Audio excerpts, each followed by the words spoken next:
They called it nothing but scrap. A rusted railcar abandoned along a dead track, its steel frame groaning in the wind like the lament of a forgotten past. But then a poor cowboy, with nothing left but his loyal Mustang, chose to make his stand there. To him, the railcar wasn't a ruin. It was his last chance to rebuild a life that had crumbled.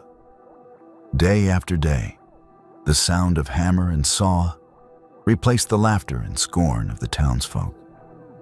And when winter laid its white blanket across the prairie, what he and his horse created from that heap of rust left the whole town in stunned silence.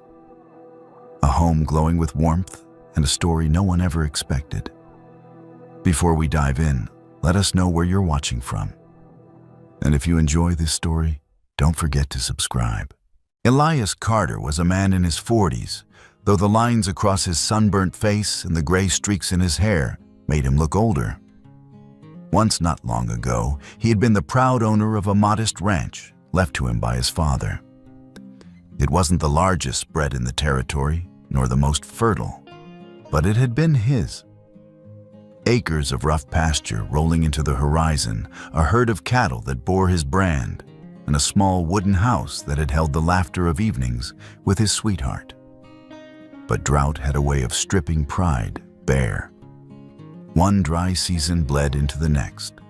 The grass turned brittle streams, shrank to mud, and cattle dropped one after another under the relentless sun. Elias fought hauling water, selling stock cheap to pay debts, bargaining with banks, but no man could fight the sky. Soon creditors circled like buzzards, and the ranch he had sworn to keep in the family was signed away to a powerful landowner who barely remembered Elias's name after the deal was done. The loss of land was bad enough. The loss of Clara broke him in ways even the drought hadn't. She had been with him since youth, her smile a torch in the dimmest hours. But love did not fill a table, and affection did not pay debts. When the ranch went under, so too did her patience. Clara left quietly one morning, leaving behind only a note folded neat on the kitchen table. Months later, Elias heard she was to marry a wealthy merchant from the next town over. That rumor was a knife that twisted deeper each time he thought of it. Now Elias was a drifter. His possessions could be counted on one hand, a few coins jangling loose in his pocket, a revolver with its bluing worn away, and a Mustang stallion the color of storm clouds, his last true companion. The horse was named Ash, for his smoky coat, for the way his mane seemed to burn silver when caught in sunlight. And perhaps for all the things Elias had watched burn and crumble behind him. He rode with Ash from town to town, taking odd jobs where he could, mending fences, hauling crates, driving cattle for men who would never trust him with more than a day's wage. In every settlement he passed through, eyes followed him with the same mixture of pity and disdain. That's the Carter boy who lost his spread, someone would whisper over a saloon table. Can't hold on to land, can't hold on to a woman, another would add with a smirk. Some laughed outright, calling him the cowboy who couldn't keep his boots in the stirrups of fortune. Others didn't bother speaking at all, only offered a glance filled with the kind of contempt reserved for men who had once stood tall and now walked bent. Elias never answered. He lowered his gaze, did the work, collected his few coins, and rode out before dusk. He learned silence was easier than protest and quicker than trying to explain himself to people who only saw failure. Through it all, Ash walked beside him. The stallion carried his weight without complaint, whether under the noon sun or in the bitter cold of evening winds. When insults rang too loud behind him, Ash would toss his head, ears twitching, as if to tell Elias that words were lighter than dust. The horse's steady presence was a reminder that loyalty still existed in the world, even if human hearts faltered. Day after day, a mile after mile, Elias felt himself drifting farther from anything resembling a life. He was like a train car, cut loose, rolling aimlessly down rusted tracks until it stopped somewhere forgotten. It was during one of these wanderings, following the trace of an old rail line, long abandoned to weeds, that Elias stumbled upon it. The rails curved off into nowhere, their steel half swallowed by dirt and grass. But alongside them stood the carcass of a train. Several cars had collapsed inward, their wooden panels splintered and roofs caved. But one car remained upright, squat and stubborn in the tall grass. Time had not been kind to it. Rust streaked down its sides in orange rivulets. The windows were broken, jagged glass, clinging like rotting teeth. Vines crept through the cracks, winding across the warped metal as though trying to drag the whole structure back into the earth. From a distance, it looked more like a tomb than a shelter. Elias reined Ash to a halt and stared. He had been searching for nothing in particular, only a place to stop before night swallowed the prairie. And yet, here it was, ugly, decayed, but standing. He swung down from the saddle boots, crunching the dry weeds. Circling the car, he laid a hand against the corroded metal. It was cold and rough under his palm, but solid. Beneath the decay, the bones were still strong. Elias drew in a slow breath. "At least you've lasted longer than I have," he muttered. Ash snorted behind him, stamping a hoof as if in protest. The horse sniffed the car, ears flicking back uncertain. Then after a pause, Ash struck the ground with a firm clophead, dipping low, as though to say, "If you choose this place, I will stand with you." A weary smile tugged at Elias's mouth. "All right then. If this is to be a home, it'll be ours." For the first time in months, the word home didn't taste bitter. Dusk bled across the horizon as Elias pushed against the stubborn, rusted door. It shrieked in protest, hinges grinding like old bones, but at last it gave way, swinging open just wide enough for a man to slip through. Dust billowed out thick and choking. Inside, the air smelled of iron mildew and years of abandonment. The floor was warped planks, splintered and soft with rot. Cobwebs hung from the corners like funeral drapes. Every step he took made the boards groan, as though the car resented being disturbed. Still, it was shelter. He dragged out broken timbers and shoveled away a mound of leaves that had blown in through shattered windows. The work was clumsy in the fading light, but enough to clear a small patch of floor.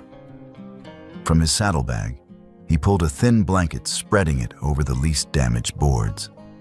His saddle he set at the head as a pillow. It wasn't comfort, but it was something. Outside, the prairie wind rose, howling through the cracks of the car. The whole structure moaned and shivered, metal plates rattling with each gust. Far in the distance, wolves howled back at the wind, their cries carrying across the barren land. Elias lay down, drawing his coat tight around him. The cold crept in anyway, settling deep into his bones.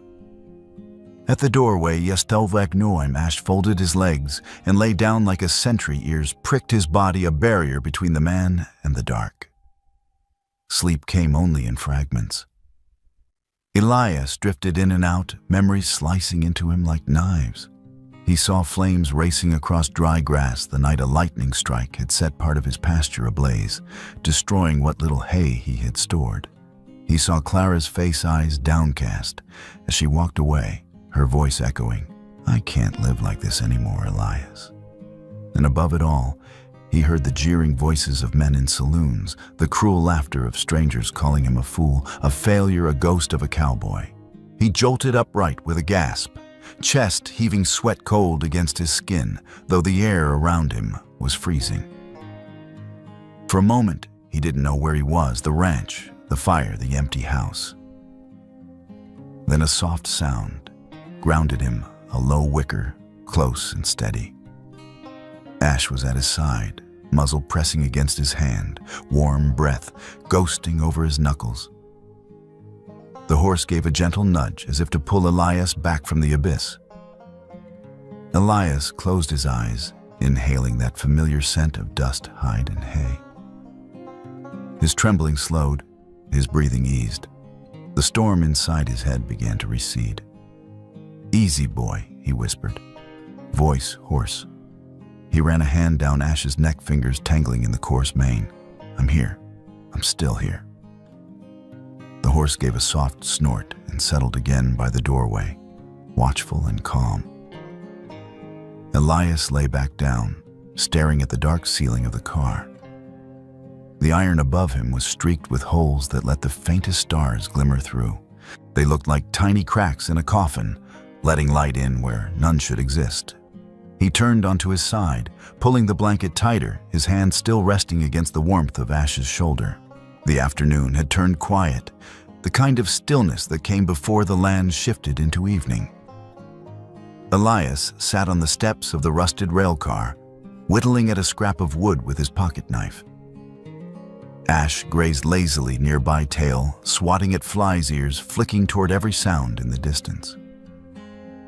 The air was brittle and dry, and the sky held that pale gold haze of late autumn. That was when he heard it, the steady rhythm of hooves on the dirt road leading across the ridge. They were too measured to be wild, too sure to be anything but a rider approaching with purpose. Elias's jaw tightened.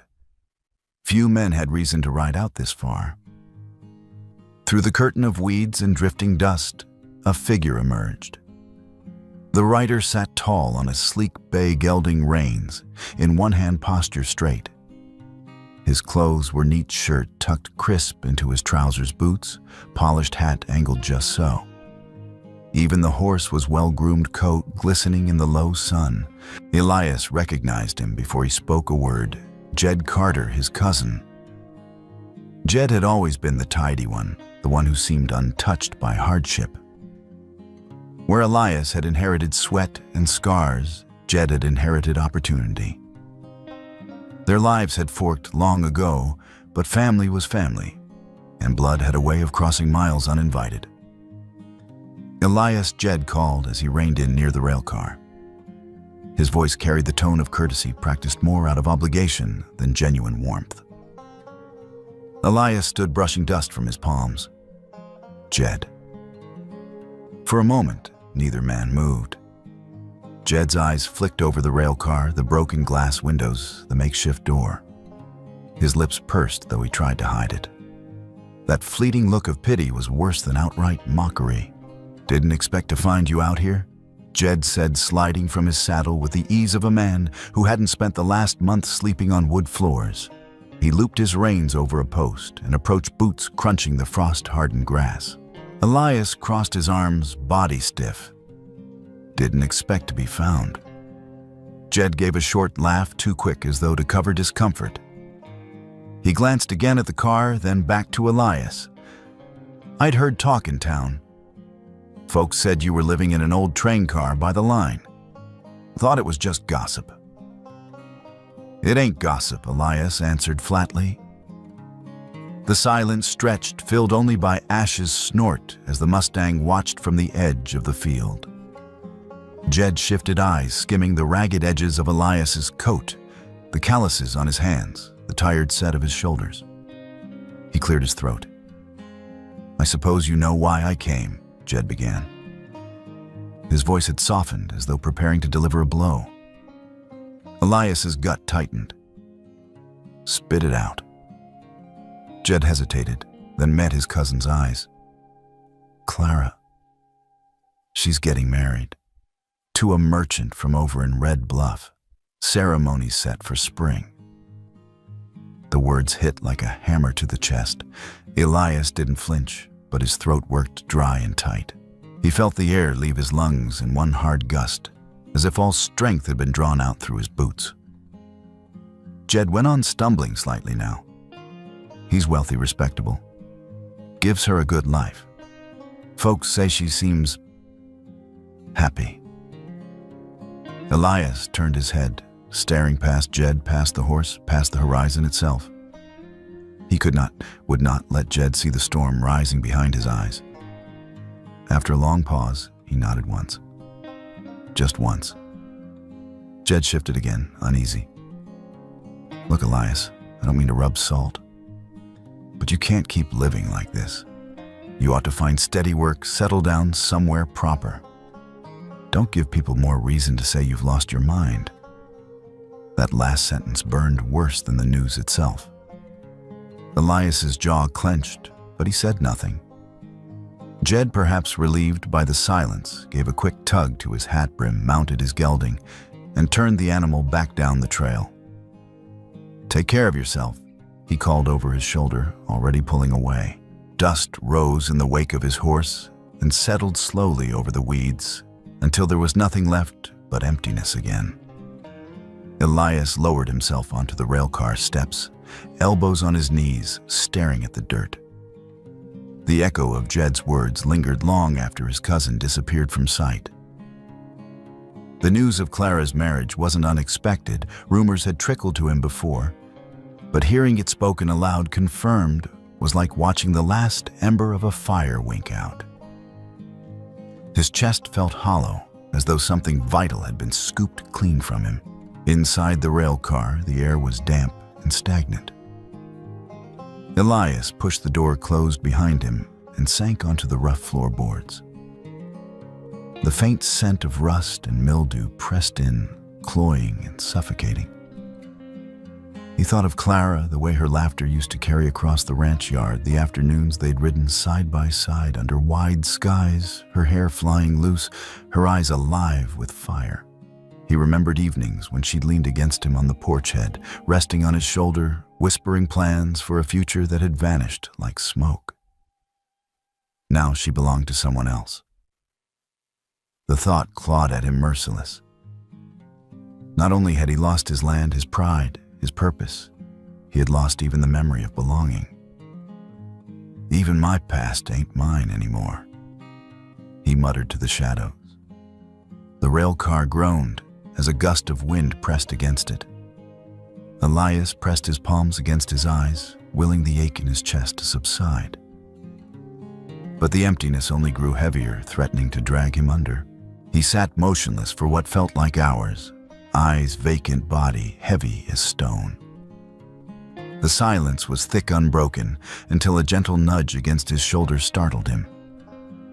Ash had come inside, slipping through the door gap with cautious steps.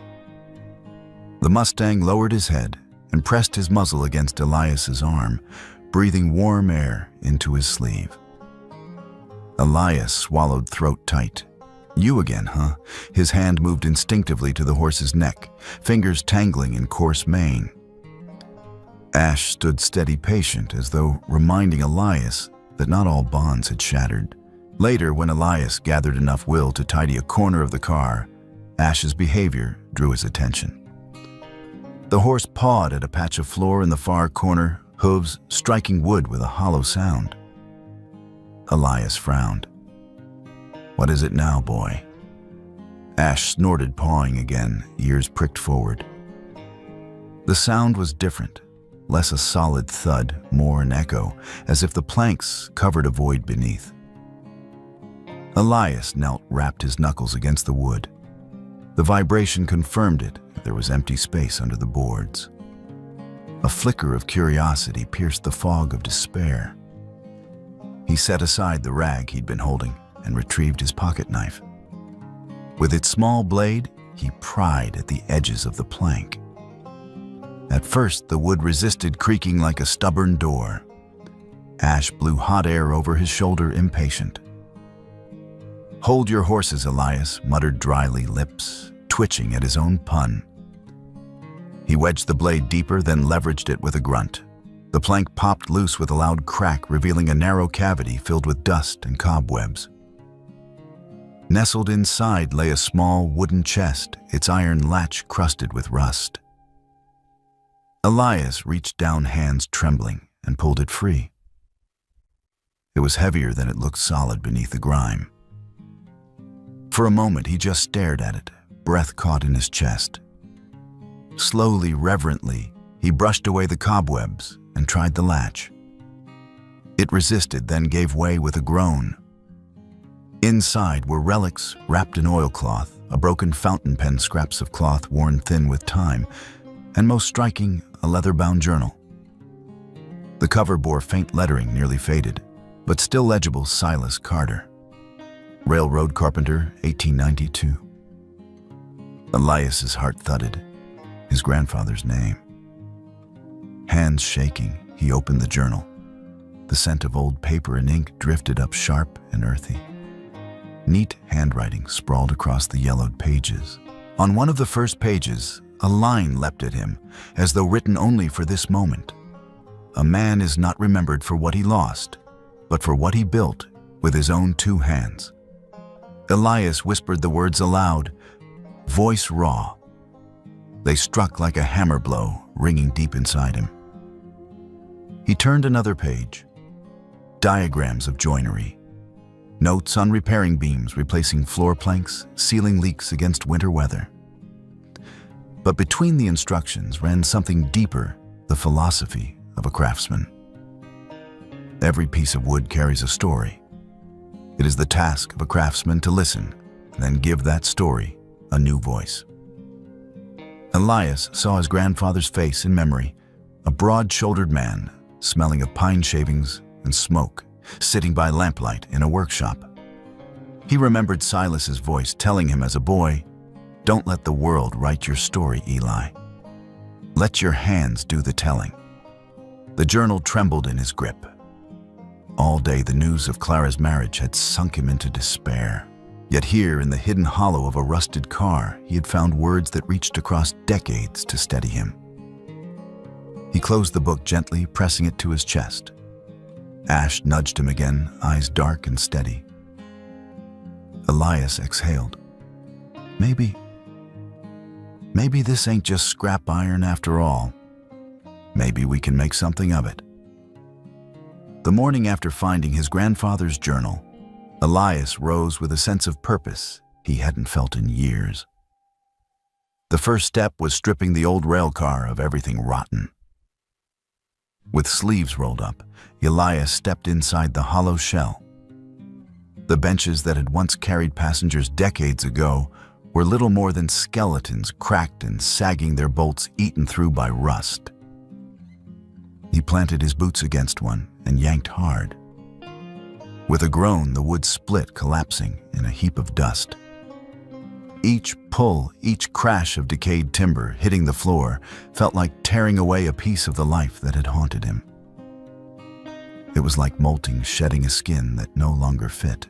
Dust rose around him in thick clouds, filling his nostrils, clinging to his sweat. He coughed but kept going, hacking away at the past. The windows came next, shards of glass clinging to their frames' edges, jagged as teeth. He pried them out one by one, tossing them outside into the weeds. With each removal, light streamed in harsh but cleansing, driving shadows into corners. Rust screamed whenever his crowbar met metal, but Elias found himself strangely comforted by the sound. Where others might have heard only ruin, he heard progress. The voices that had haunted him, the jeers of townsfolk, the whispers of pity. Clara's farewell all grew fainter beneath the hammering, scraping, wrenching. At the doorway, Ash stood, watching, ears flicking at every sound. From time to time, the Mustang tossed his head and gave a low whinny as if urging him on. Elias leaned on his crowbar, sweat dripping down his temples, and managed a crooked grin. "You approving, partner?" Ash snorted and pawed the ground. Elias chuckled, breathless. "Good. Someone's got to keep me honest." The work was brutal. By mid-morning, his muscles burned, and his palms had blistered beneath the old gloves. Yet there was no bitterness in the ache. For the first time in years, pain carried meaning. He dragged the splintered boards out into the sunlight, piled them high, and watched as the hollow car grew emptier, cleaner, almost ready for something new. When he paused to drink, Elias realized that the sound inside his skull had changed. No more laughter echoing, no more whispers of failure. Instead, the rhythm of his hammer striking bolts, the groan of wood splitting the scrape of metal, these became a steady cadence, a music of labor. He sank onto the steps to rest, chest heaving. Ash trotted over, lowering his head, until his eyes met Elias's. The stallion's gaze was steady, unwavering. Elias reached up to rub the horse's muzzle. "We're getting somewhere, boy." Little by little, by the second day, Elias realized he needed water, not just for himself, but to soften the worst of the grime and rot. The old boards were easier to pry loose once damp, and the dust inside had become nearly unbearable. He led Ash to the stream that cut through the woods half a mile away. Filling 2 battered buckets, he slung them across a rope, tied them to the saddle. Ash bore the weight back without complaint, hooves sure on the uneven ground. Trip after trip, the Mustang hauled water the rope, creaking with strain. When Elias began cutting small trees at the edge of the grove, Ash proved just as vital. He tied ropes around the felled logs, fastening them to the horse's harness. With steady determination, Ash dragged each trunk across the field, nostrils flaring, sweat darkening his gray coat. Elias walked beside him, hand on the reins, murmuring encouragement. "That's it. Steady now. We'll make something yet." By dusk, a stack of rough timber lay beside the car. Elias looked at it with quiet satisfaction. These would become braces, flooring, maybe even furniture once the time came. That night, as the sky bled into a river of stars, Elias sat cross-legged by the small fire. Ash stood nearby, munching on a feed sack. Elias reached over to pat the stallion's flank. "If not for you, partner, I'd have quit by noon. You keep me going." Ash lifted his head, ears pricked, as if he understood. Elias let out a laugh softer than he'd allowed himself in months. "Guess I ain't as alone as I thought." Days slipped into rhythm. Morning meant tearing down what was rotten. Afternoons were for scrubbing, scraping, cleaning. Evenings, Elias sorted the salvageable from the ruined. The rail car echoed with a new kind of sound, the sharp crack of a hammer, the shriek of a saw biting into old beams, the steady rasp of a file against iron. Together, they wove a song of effort, raw and relentless. Each note drowned out the voices of derision that had chased him from town to town. Each clang replaced the sound of Clara's farewell. Each splinter of wood fallen away was a weight lifted from his chest. Sometimes exhaustion threatened to break him. He would slump against a wall, sweat pouring, breath ragged, convinced he could not swing the hammer again, and then Ash would appear, nudging him firmly with his muzzle, snorting until Elias lifted his head. All right, Elias would mutter, dragging himself upright. "Can't quit with you watching, can I?" With that, he'd lift the hammer again, and the rhythm would continue. In the quiet moments, Elias's mind drifted back to his grandfather. He pictured Silas Carter bent over a workbench, lamplight spilling across curls of pine shavings. The man's hands had been thick-scarred, but steady, shaping wood into beauty with patience. Elias remembered watching as a boy, wide-eyed, while Silas fitted joints so snug no nail was needed. "Work slow," his grandfather would say. "Measure twice, cut once. Let the wood tell you what it wants to be." Now, decades later, Elias found himself echoing those motions. He filled a rag with coarse sand and scoured the car's frame, stripping away flakes of rust. He mixed grease with ash and rubbed it into hinges until they turned smoother. He paced the car with his measuring stick, chalking lines on the metal and wood, marking what could stand and what had to be replaced. Each action carried memory not just of his grandfather's lessons, but of something larger, the feeling of being useful, of belonging to work. And with each stroke, the heaviness inside him lifted a little. Sweat trickled, muscles ached, but it no longer felt like punishment. Every drop of effort was an offering, scrubbing away sorrow, carving a new breath into his lungs. By the end of the week, Elias found himself breathing differently. Not shallow and tight as he had when despair ruled him, but deeper, steadier. He moved with purpose. His body remembered what it meant to labor, to craft, to make. He was no longer just a man clinging to survival. He was a craftsman, reclaiming his rhythm. One evening, as he set down his tools, Elias leaned against the railcar door and looked at what he'd accomplished. The floor was cleared of rot, swept bare to its sturdy underframe. The walls, though scarred, stood firm, waiting for renewal.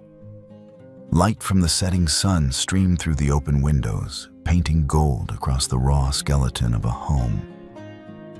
For a moment, he simply stood there, hand pressed to the cool iron, and whispered, "You're right, Grandpa. These hands can tell a new story." Ash whinnied in reply, stamping his hoof in the dirt as though sealing the vow. That night, Elias built a small fire outside, sparks rising into the cold air. The journal lay open beside him, its blank pages toward the back, inviting new words. He picked up the stub of a pencil, hesitated, then began to write. Day 1 of true work. Nothing left but the frame. Nothing to boast of yet. But maybe this is the start of a home. His handwriting was rough, the pencil wobbling slightly in his calloused grip, but the words held steady. The sun had already climbed high when Elias paused in his work. Sweat darkened the back of his shirt despite the cool breeze sawdust clinging to his arms. He had been scrubbing down the new planks he'd cut the day before, measuring them against the frame of the old rail car when the faint rattle of wheels reached his ears. He stopped, straightened, and listened. It wasn't the clatter of loose wagons or freight.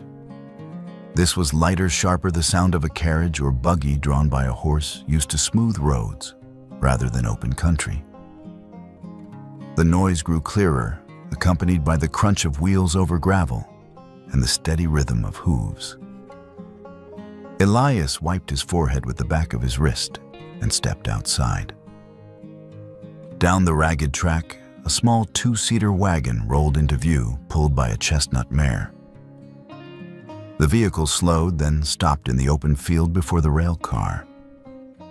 Two figures climbed down, their silhouettes sharp against the autumn sky. Elias's heart lurched. The first was his daughter, Sarah. 28 now, her dark hair pinned neatly beneath a modest hat, her dress plain but carefully mended. She carried herself with the poise of the schoolteacher she had become.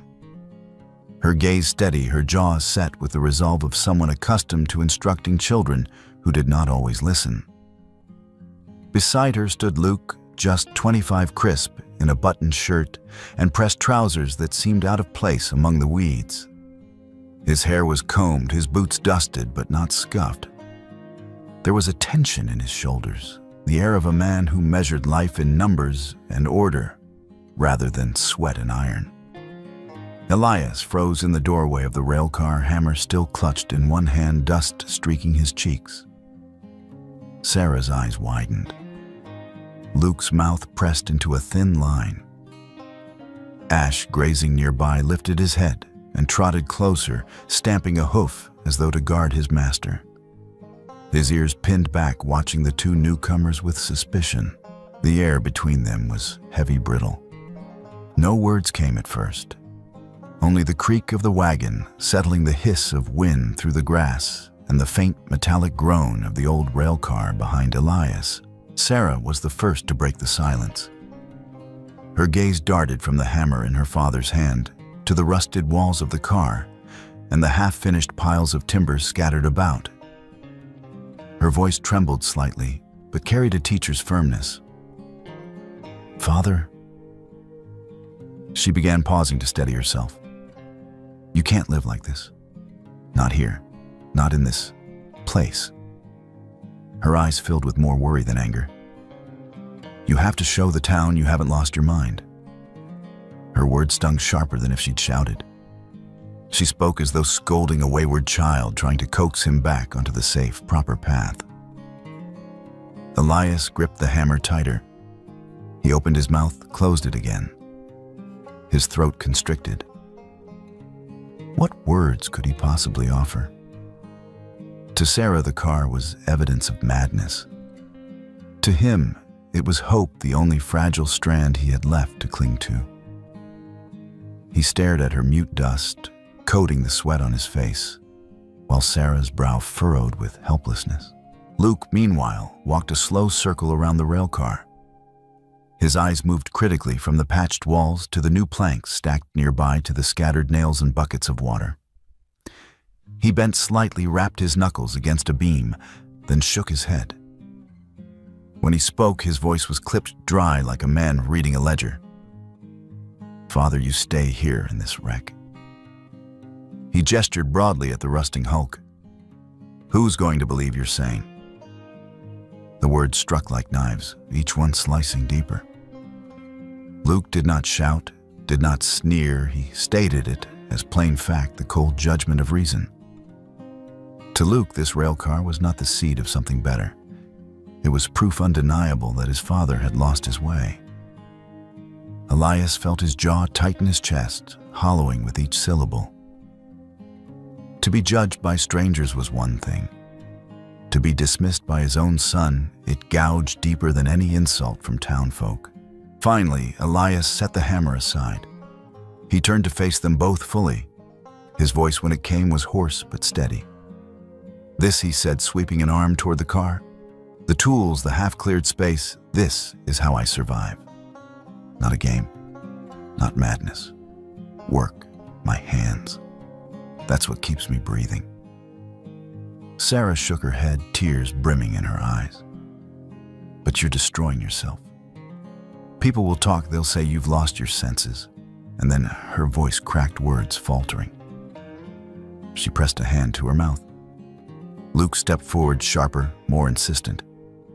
"You abandoned treatment. You abandoned the town. Now you're hiding in this box of rust and ghosts. And you call this living?" Elias stood silent for a long moment. The wind hissed across the field. Ash pawed at the dirt, restless. Finally, Elias lifted his chin, his voice low but unyielding. "Yes, this is living. The only way I know how." His words hung in the air, final, unbridgeable. The space between father and children stretched into a gulf. Sarah's shoulders sagged. She turned abruptly, wiping tears before they could fall.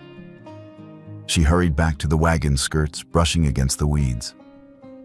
Luke lingered a moment longer, eyes fixed on the railcar, expression caught between frustration and pity.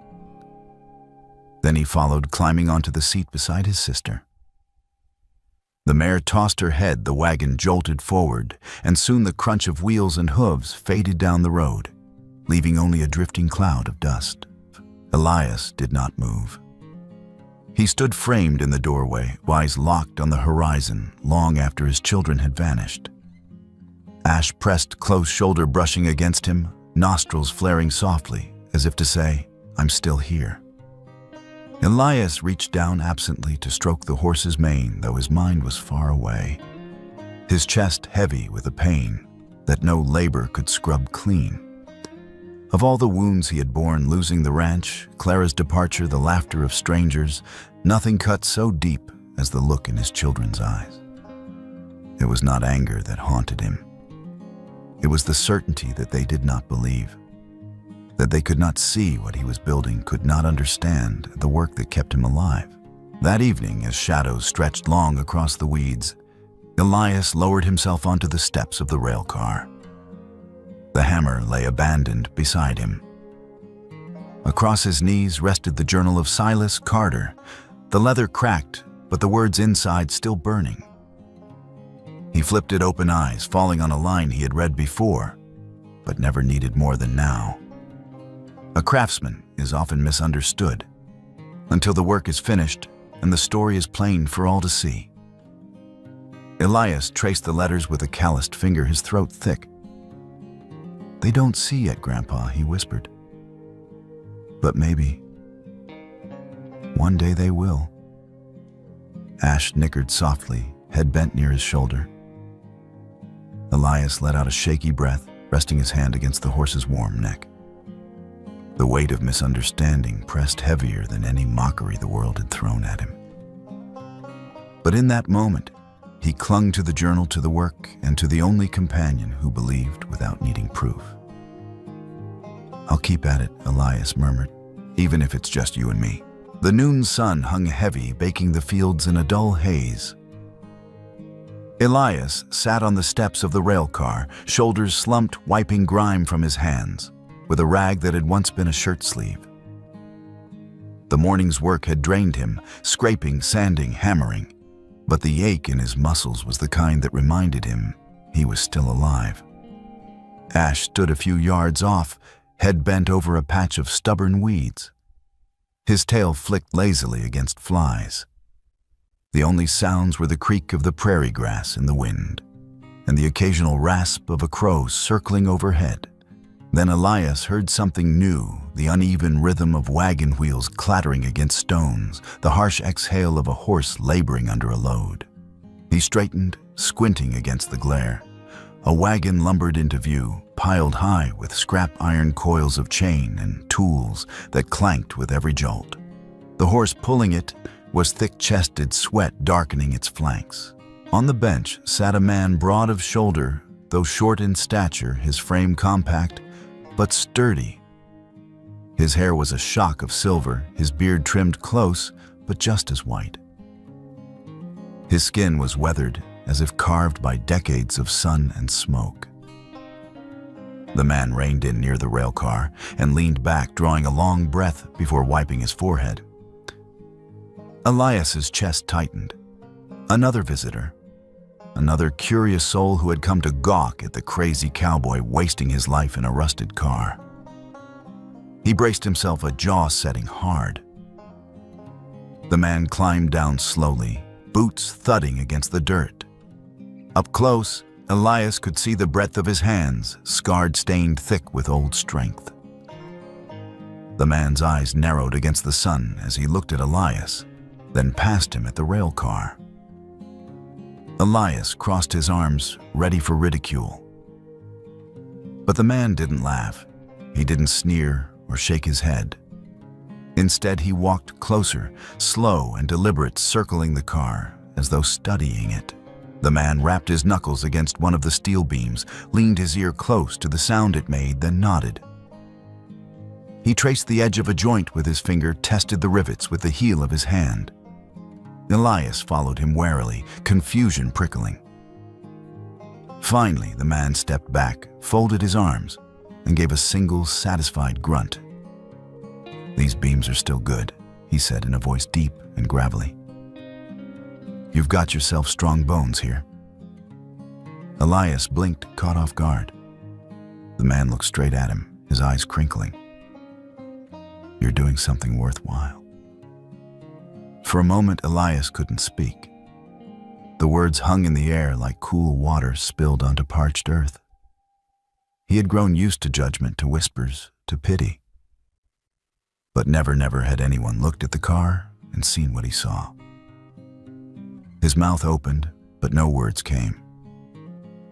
He only nodded, throat thick, unsure if he could trust his own voice. The stranger settled himself on the steps beside Elias, lowering his weight with a small grunt. For a time, they sat in silence, the field humming with cicadas around them. Then the man extended a calloused hand. "Hank Miller," he said. "Used to work the rails? Blacksmithing mostly, though. I took my share of hammer blows building lines west of here." Elias shook his hand, still stunned by the absence of mockery. "Elias Carter."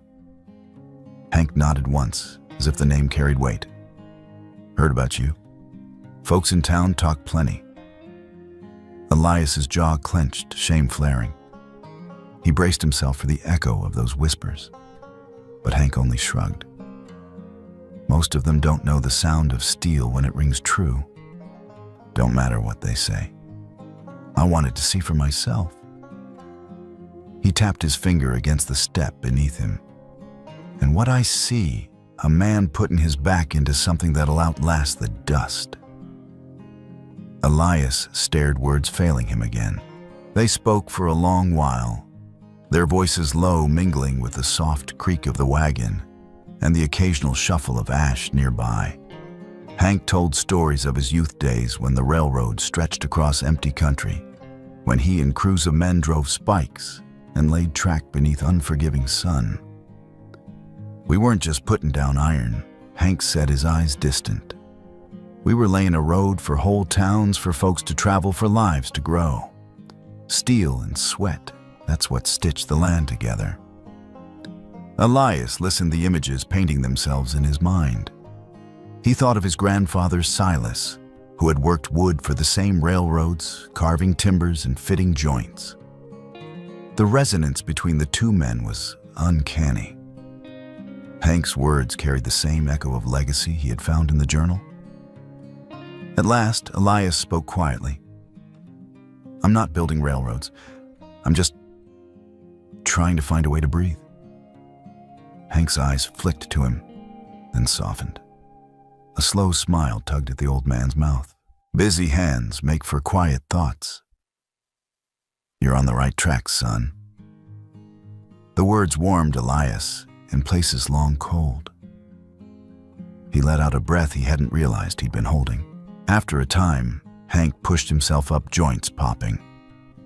He walked back to his wagon, rummaged among the heap of iron and wood, until he found what he sought. Returning, he set down a bundle at Elias's feet. A blacksmith's hammer, its head worn but solid, a pair of heavy tongs, and a set of steel chisels, edges still sharp. These'll serve you better than what you've been using, Hank said. He gestured toward the rail car. She deserves tools fit for her bones. Elias crouched, touching the handles as though they were relics. Why would you give me these? Hank shrugged. They've been sitting in my shed longer than I care to admit. Better in your hands than rusting away. Then he crouched, pointed to the corner joints of the car. See there that rust will keep spreading if you don't treat it. You want to weld a fresh bar over the seam. Rivets, not nails. And here he tapped another beam cross. Brace it with straps. Keep her from bowing when the winds blow hard. Elias followed every gesture, drinking in the guidance like scripture. Each instruction was more than technique. It was recognition that he was worth teaching. Ash wandered closer, nostrils flaring as he sniffed at the tools. Hank chuckled, rubbing the stallion's neck. Smart beast. Knows good work when he smells it. Elias laughed quietly, surprising himself with the sound.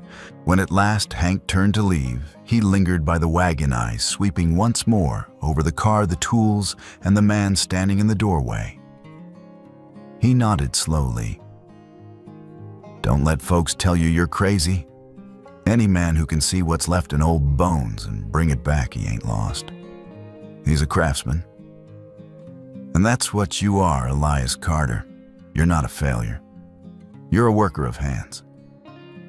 Elias swallowed hard, unable to speak. His hand slid instinctively to the pocket of his shirt where Silas's journal rested. All he could manage was a single solemn nod. The wagon rattled away, its wheels fading into the distance. Elias stood long after it had gone, the afternoon sun warming his back. For the first time in longer than he could measure, he did not feel like a man standing alone against the world. The words beat in his chest, steady as a hammer's rhythm. You are a craftsman. Elias turned back to the rail car, eyes sharper than before. He hefted the hammer Hank had left him, feeling its weight the way it settled into his grip. Ash gave a short whinny as if urging him on. Elias smiled faintly. All right, boy, let's get back to it. And with that, he returned to work, not as a drifter clinging to survival, but as a craftsman reclaiming purpose one blow at a time. Elias had spent most of the afternoon prying apart warped planks from an old storage chest he had found shoved into a corner. The thing had been half rotten, its hinges long since rusted shut, and he'd nearly left it for scrap. But stubbornness drove him to salvage what he could, perhaps a few boards, maybe nails that could be repurposed.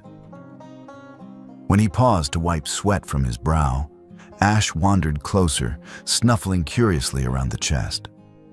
The stallion lowered his head, nostrils flaring, then pawed lightly at the back wall of the car. The hollow thunk of hoof against wood rang different from the solid thud Elias had grown used to. "Leave it," Elias muttered, reaching to shoo the horse away. "Just another rotten plank." But Ash didn't listen. He pressed his muzzle against the boards, huffed warm air, then stomped again, harder this time.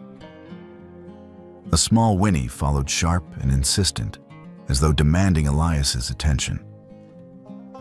Elias frowned. "You're too damn curious for your own good," he said. But the sound had caught him. He crouched, rapped his knuckles where Ash had pawed. The noise echoed back hollow. His heart gave a small leap. There was space behind it. "Well, I'll be," he whispered. Ash snorted, tossing his head as if to say, "Finally." Elias dug out his pocket knife, wedged the blade into the seam between two boards, and worked it back and forth. The wood resisted, stiff from decades of swelling and shrinking, but he persisted. Each groan of the planks was like a protest from the past. Sweat ran down his temple, his shoulders straining, until finally, with a sharp crack, the board splintered loose. Behind it lay a narrow cavity sealed away for years.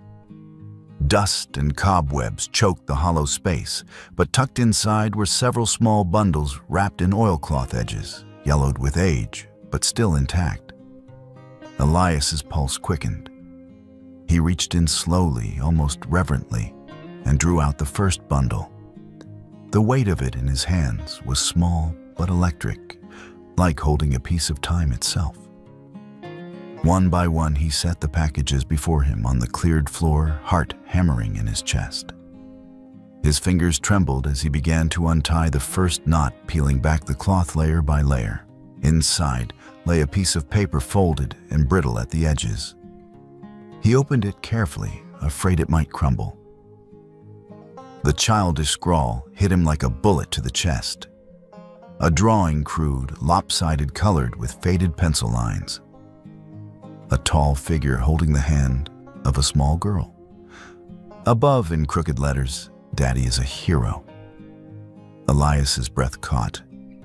His vision blurred. Sarah. She must have been 6, maybe younger when she drew this. He could see her now, pigtails bobbing as she ran to greet him after long days driving cattle. She had always waited by the gate, her little legs pumping to keep up when he swung down from the saddle. The drawing was proof, not just of her love then, but of the man he had been in her eyes. Not a drifter, not a failure, a hero. His throat tightened. He pressed the paper flat on his knee, running a calloused finger over the faded lines. He reached for the second bundle, hands trembling harder now. Inside was a small horseshoe silver, once now tarnished, but still gleaming faintly. His breath hitched when he saw the engraving along the curve, Luke. He remembered. God, how could he forget Luke's 7th birthday? He had worked late in the barn, polishing the metal, carving the name with patient strokes. The boy had been restless, wanting a horse of his own, eager to ride like his father. Elias had presented him the tiny horseshoe with a laugh. "Someday you'll nail this on your first saddle horse, son." Luke's face had lit like sunrise, his eyes wide with wonder. He'd run his fingers over the letters again and again, holding it as though it were treasure beyond gold. Elias swallowed hard, blinking against the sting in his eyes. He turned the shoe over in his palm thumb, brushing the worn metal. That day had been joy pure and unshadowed. Proof that he had given his son something hope, pride, belonging. His hand shook as he opened the third bundle. Inside was a folded sheet of paper, yellowed but preserved. At the sight of the looping script, Elias's chest clenched. He knew the handwriting instantly. Clara. He hesitated, then unfolded it. Elias, the letter began, "You are the only harbor I have ever trusted. When the world feels too wide, too cruel, you are the place I can rest. No matter where life takes us, you will always be my safe ground." He shut his eyes, a ragged breath tearing free. The words burned both balm and wound. Once she had loved him fiercely enough to put it in ink. That love had been real, not imagined, not one-sided. He had been her anchor once. Now she was gone, preparing to wed another man, a wealthier man. The letter was both a reminder of what he'd lost and proof that for a time he had been truly cherished. He pressed the page to his chest, head bowed. His body shook with the force of holding both grief and gratitude at once. When at last he looked up, the 3 relics lay spread before him on the floor. Sarah's childish drawing, Luke's tiny horseshoe, Clara's tender letter.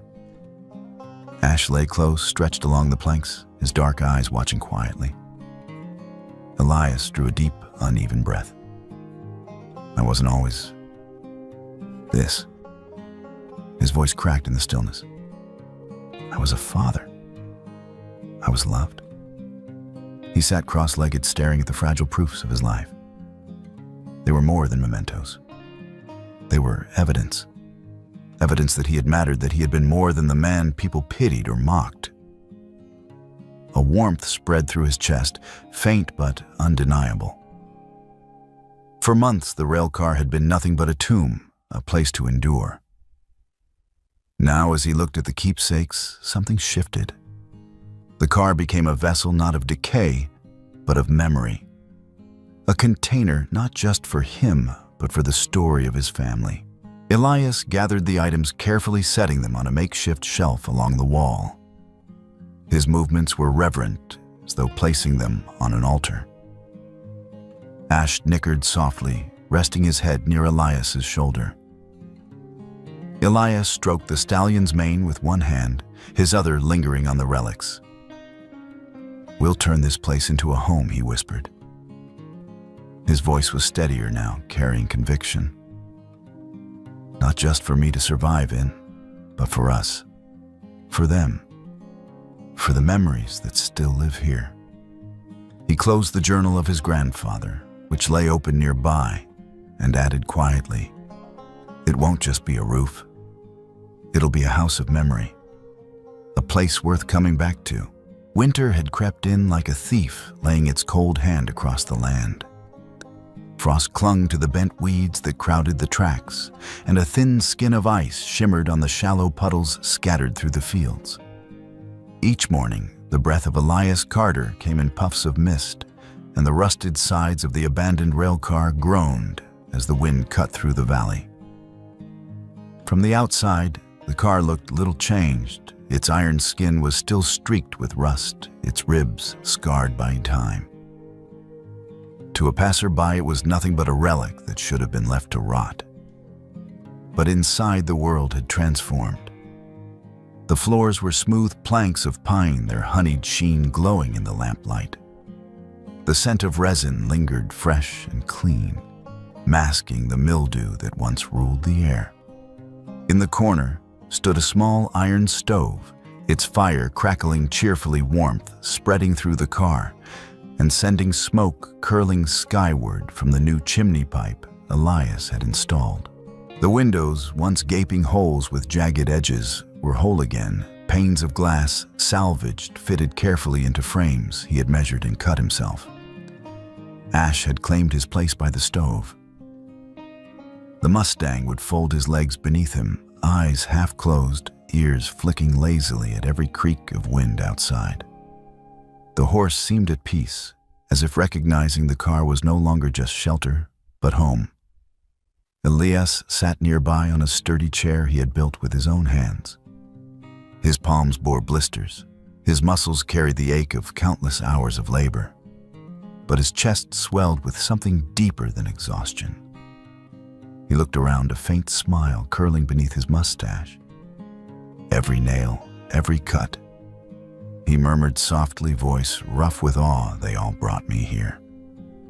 The words faded into the warmth of the room. For once, silence was not empty. It was full. Word of his work traveled faster than Elias expected. In town, around the pot-bellied stove of the general store and the long counter of the saloon, tongues wagged. "They say that crazy Carter fellow turned a rusted rail car into a cabin." "No, I heard he patched a stove in there and actually lives like it's a house." Can you imagine a man gone so far? He thinks a scrap heap is a home. Laughter followed from some shaking their heads, muttering that Elias was a fool chasing smoke. But not all dismissed it. A few leaned forward, curiosity piqued. Still, if he did it, if he really made it livable. Their voices dropped, almost reluctant to admit a spark of respect. Among those who heard was Luke Carter. When the rumor first reached him, Luke dismissed it with a scoff. A cabin out of that rail car, more likely he's patching holes with rags and calling it a palace. Yet doubt nagged at him. The word stayed repeated by neighbors until they tangled in his thoughts. If there was even a grain of truth he needed to see. One gray afternoon, unable to resist the pull of curiosity and perhaps a thread of worry, Luke saddled his horse and rode out toward the edge of the abandoned line. The sight that met him stopped him cold. From a distance, the car still seemed decrepit, its iron sides pitted with rust.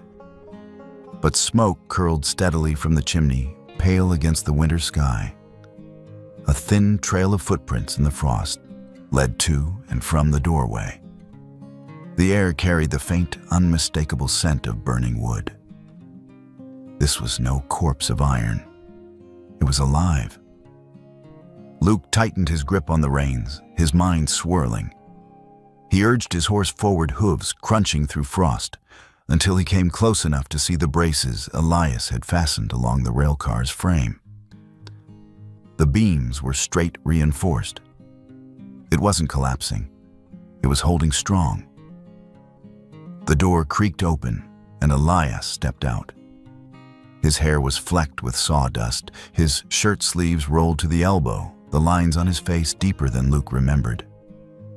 But his eyes, steady calm, met his son's without surprise. He gave a single nod. Luke. Luke shifted uneasily in the saddle, then swung down.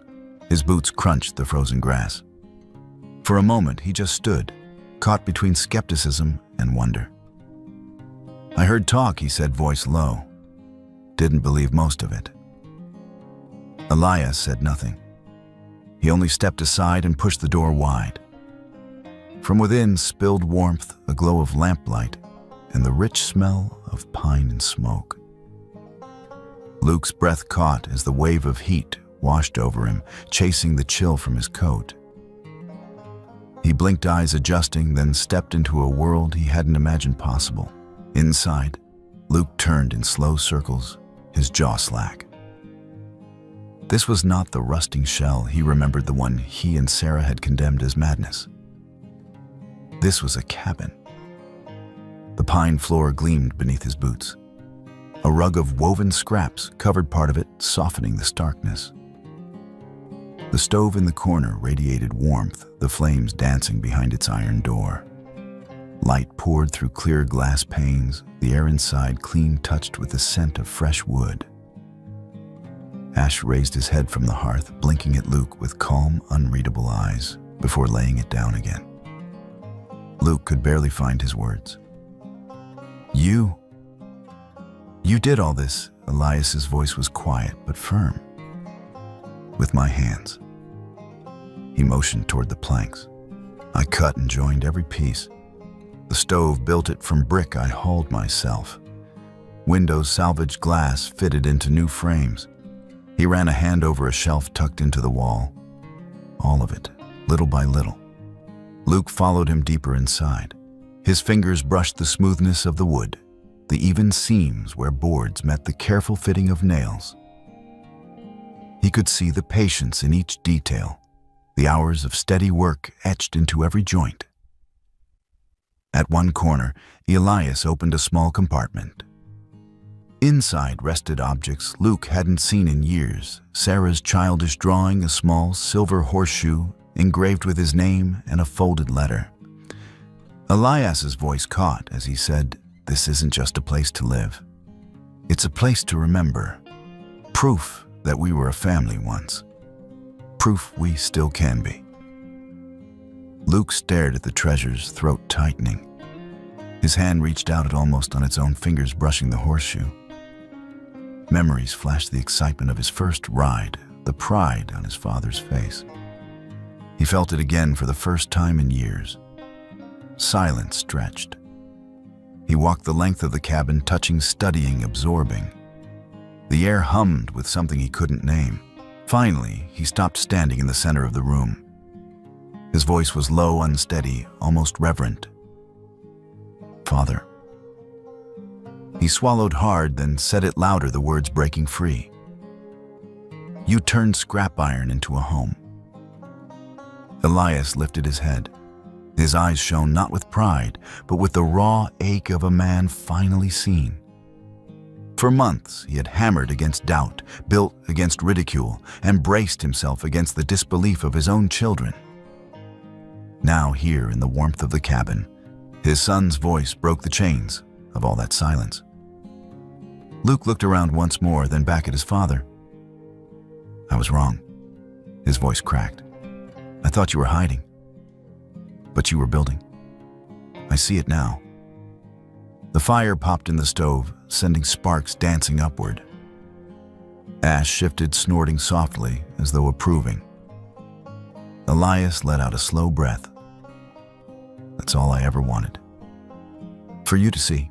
The distance between them shrank, not entirely gone, but bridged by wood fire and the undeniable proof of work well done. The cabin glowed warmer, not only from the stove, but from the quiet spark of recognition burning between father and son. The days after Luke's visit seemed brighter inside the railcar. Even when the frost thickened on the windows in the mornings, Elias sat at the table he had shaped from pine boards, the surface still marked with faint scars from the plane. Before him lay a single sheet of rough paper. His hand hovered with the pencil stub heart, hammering harder than it ever had when swinging a hammer. He wrote carefully the words, simple, plain. "The railcar has become a home. Next Saturday, if you will come share its first meal with me." He signed only, "Your father, Elias Carter." He read it 3 times, lips moving silently. Then he folded the paper with care as though it were more fragile than glass and slipped it into an envelope. The next morning, he pressed the note into Hank Miller's hand. "Could you see that Sarah and Luke get these?" he asked. His voice cracked with nerves. Hank studied the envelope, then clapped Elias on the shoulder with a solid weight. "I'll deliver it. And don't you fret, sometimes words plain as nails hold up more than any wall." As Hank's wagon rattled down the track, Elias found his palms sweating. It was a small invitation, just a handful of words, but to him, it felt heavier than all the planks he had ever lifted. The appointed Saturday came cloaked in winter's first storm. All day the sky had been a sheet of iron, low and unbroken. By dusk, snow began to fall in fat, wet flakes, swirling madly on the wind. The prairie grass disappeared beneath a rising blanket of white, and the rails that cut across the field became faint ghosts. Yet amid the storm, a glow pulsed in the distance. The rail car stood dark green against the snow, its iron skin freshly painted.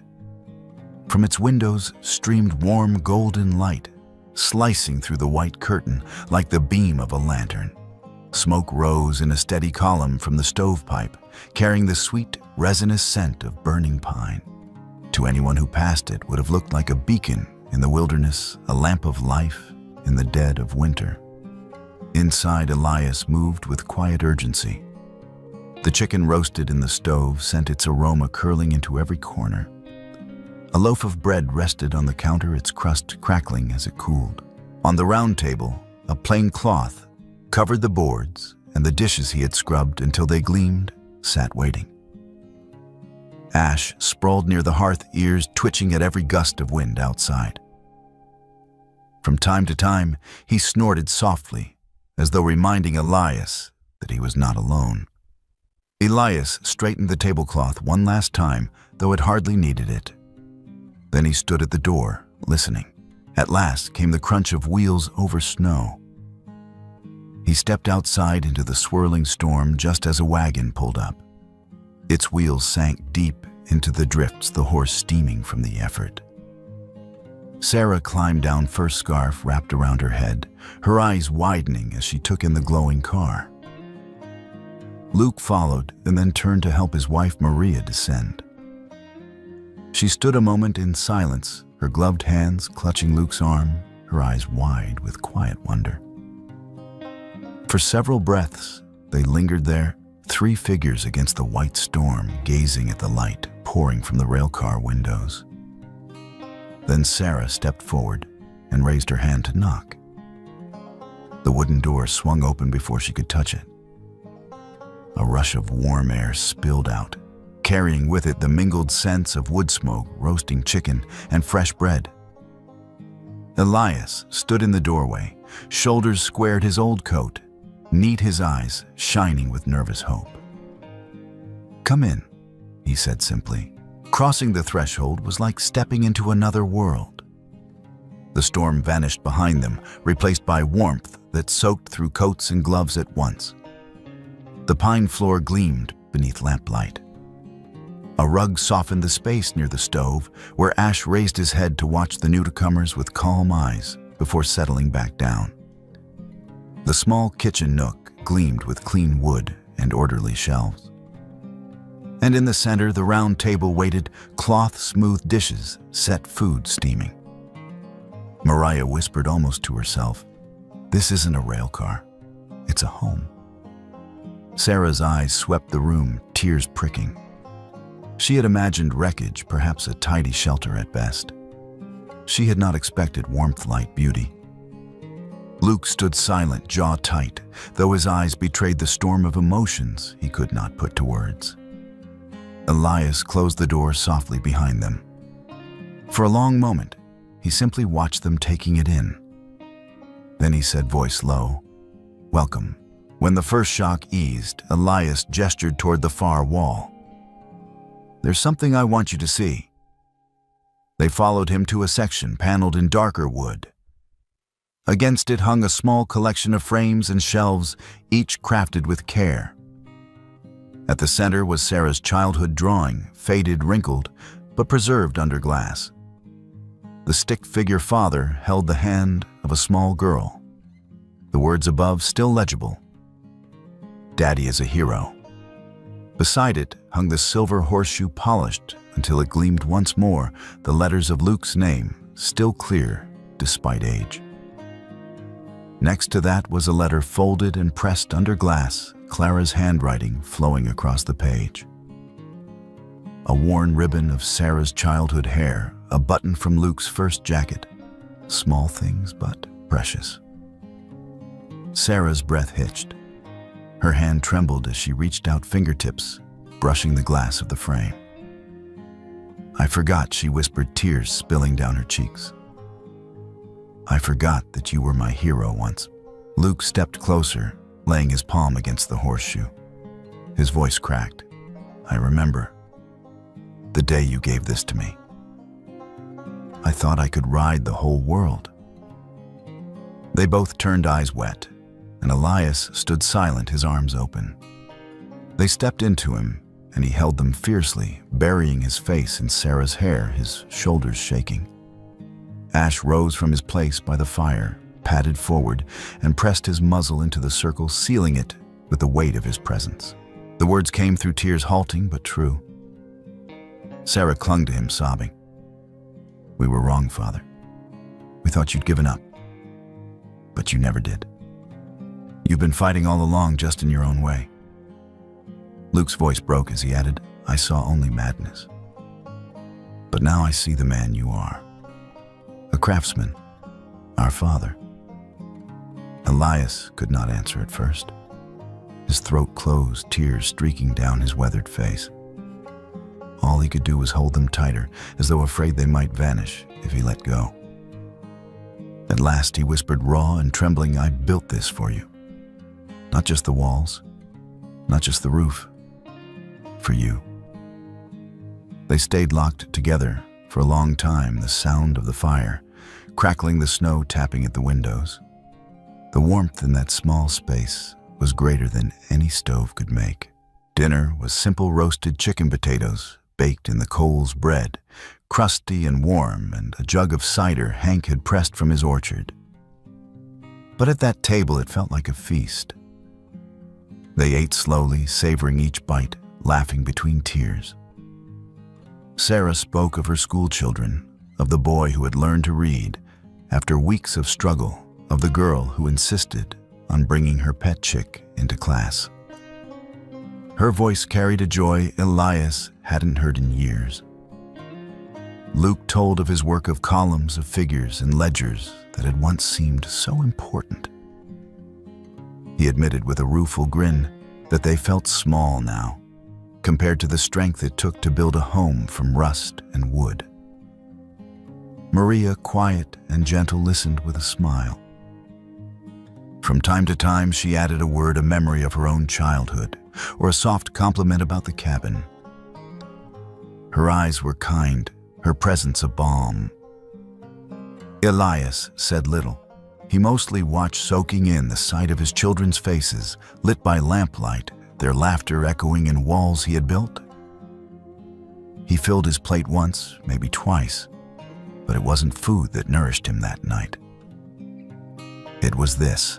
When the meal was finished and the plates cleared, Luke reached into his satchel and drew out a folded map. He spread it across the table, smoothing it with his hands.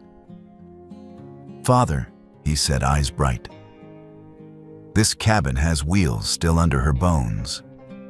When spring comes, we could move her. To the lakes maybe, or into the mountains. A family journey." Sarah leaned over the map, her cheeks flushed. "Yes, let's go together. Father, we'll travel with you." Elias looked at them, stunned. For so long he had braced himself for distance, for absence. Now here was promise. A future not of solitude, but of shared steps. His gaze drifted to Ash, who lay stretched near the stove, eyes half-lidded, tail flicking contentedly. He looked back at his children, their faces lit with hope.